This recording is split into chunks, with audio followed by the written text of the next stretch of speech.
importância da fé e ele mostra a caducidade da lei. O que significa isto? Paulo estava dizendo o seguinte, que não é mais pela lei, não é através da lei que nós somos salvos, não é pela lei que nós viemos ao conhecimento do Senhor. A lei serviu de um aio para nos levar a Cristo. Ela foi um meio para nos mostrar Cristo, a grandeza de Cristo. E Ele, Cristo, Jesus, cumpriu por nós toda a lei. A carta aos Gálatas, ela nos mostra a importância de permanecermos em Cristo pela fé. Não debaixo deste tacão de religiosidade, de legalismo. Porque o legalismo, ele simplesmente esfria.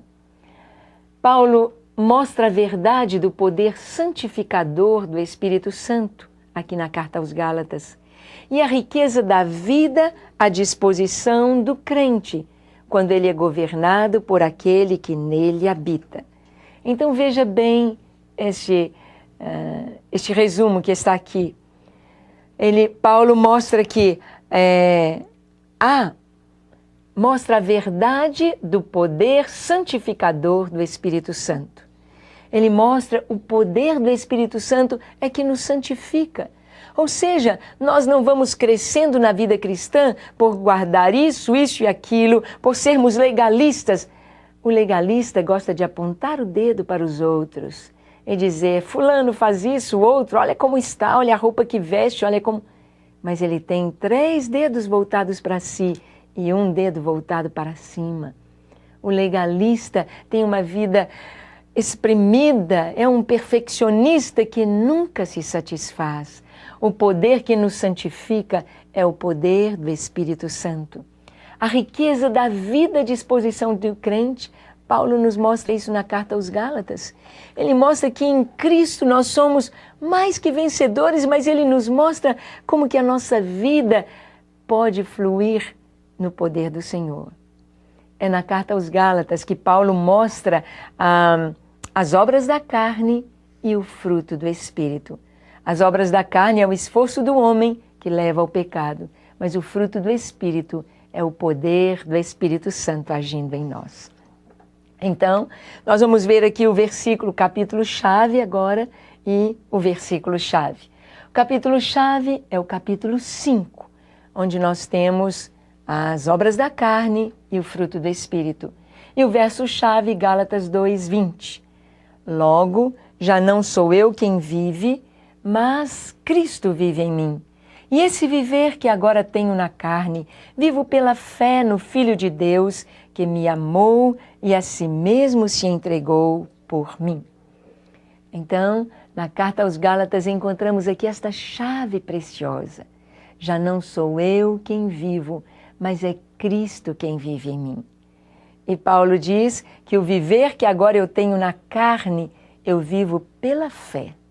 Não é lutando pela lei, mas eu vivo pela fé no Filho de Deus que me amou e se entregou por mim. Amém?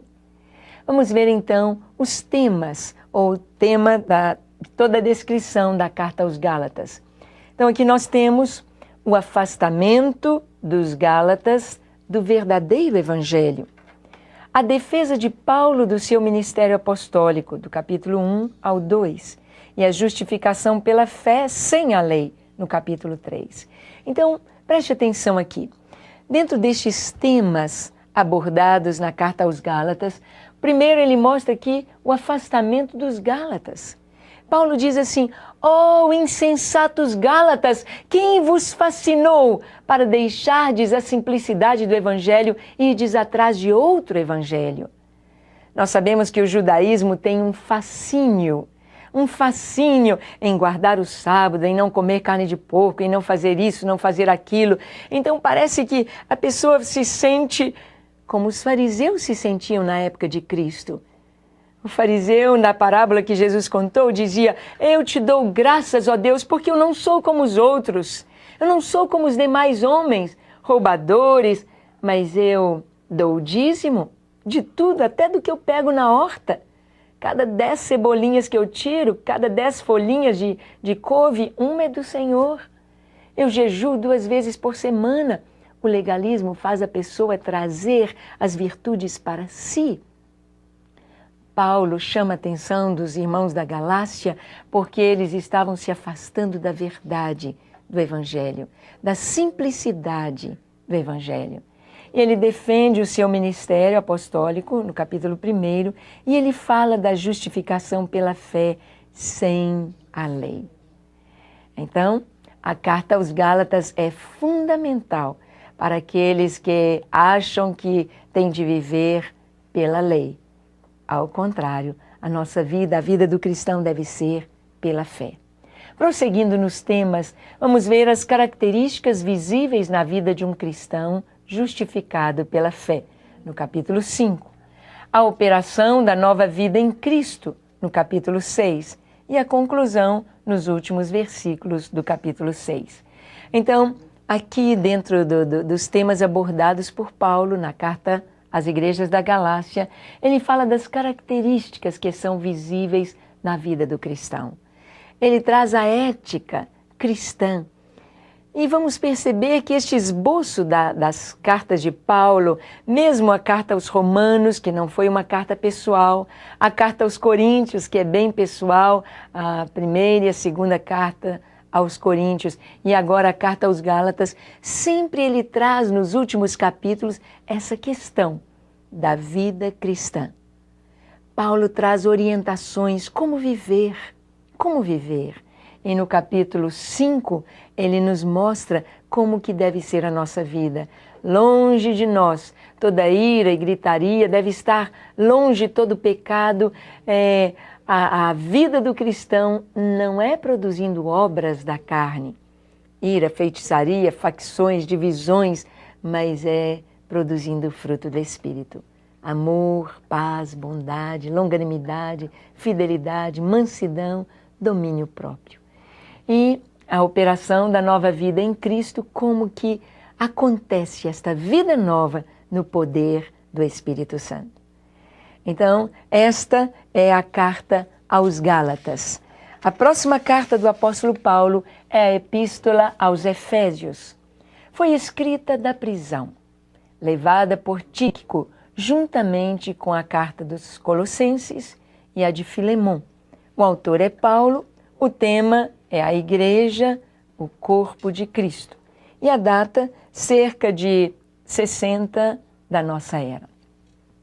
Esta carta de Paulo aos Efésios, ela é uma carta preciosa, é uma joia, é uma obra de arte, podemos dizer, literária e de profundidade na fé. Todas as outras cartas tinham um endereço certo. Paulo está escrevendo aos irmãos da Galácia, lá na Galácia. Ele está escrevendo à igreja de Colossos, ele está escrevendo à igreja de Corinto, mas os originais mais antigos da carta aos Efésios não têm escrito que ela foi endereçada aos Efésios.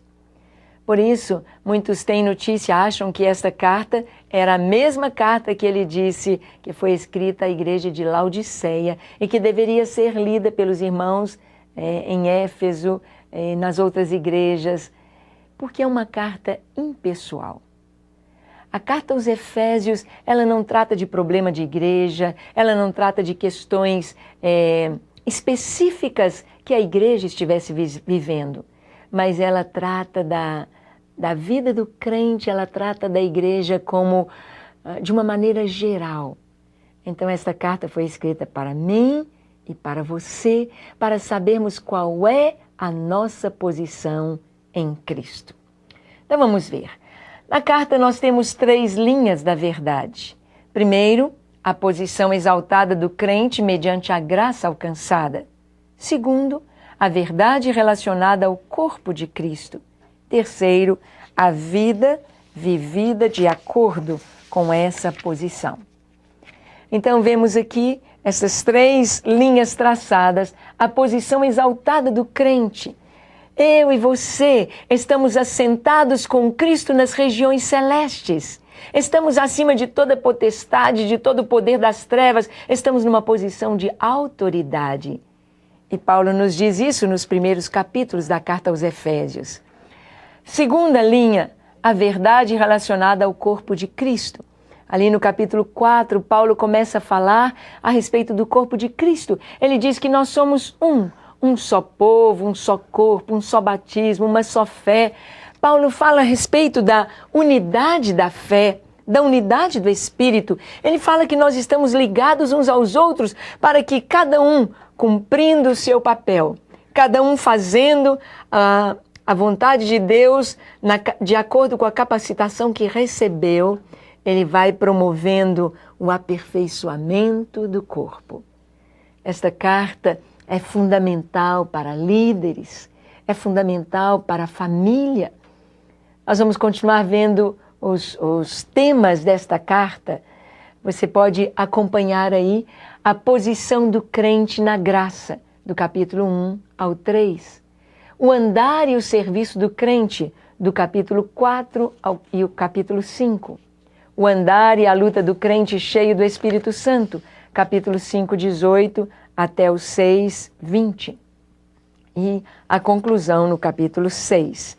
Então vemos aqui, na carta aos Efésios, dentro dessa descrição, os primeiros tópicos aqui, nós vemos Paulo falando sobre a posição do crente na graça, não na lei, mas na graça. Estamos assentados com Cristo por causa da obra de Cristo e não pelo que nós fazemos.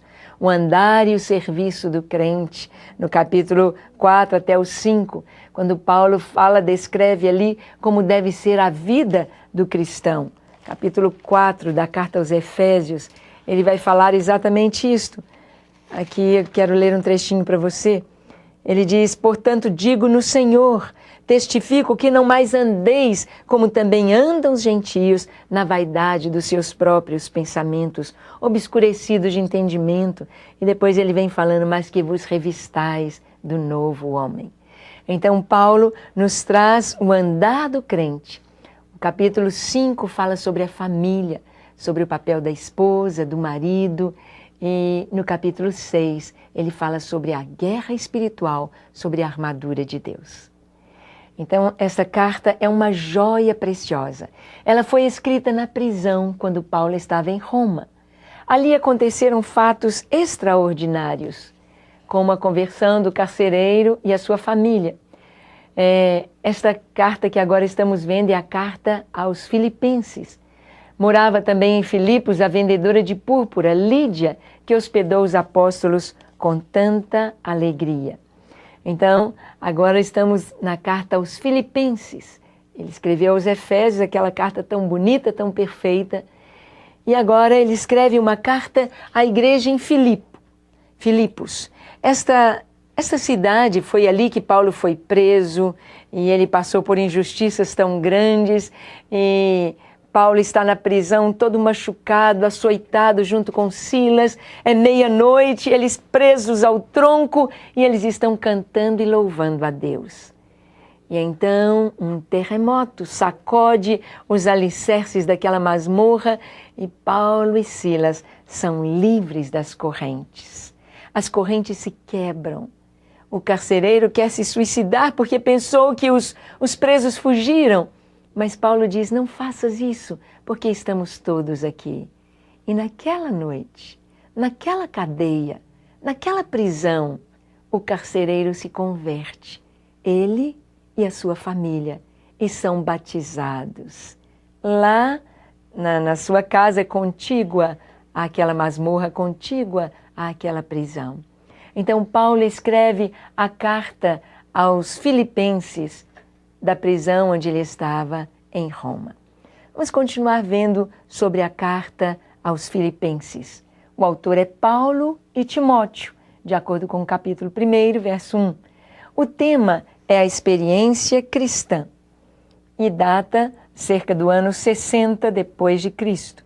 O verso-chave é este: porquanto para mim o viver é Cristo e o morrer é lucro. Para mim, o viver é Cristo e o morrer é lucro. Nesta carta, Paulo fala muito sobre a alegria, apesar de estar vivendo tanto sofrimento. Os temas desta carta são Cristo e a vida do cristão, o regozijo apesar do sofrimento.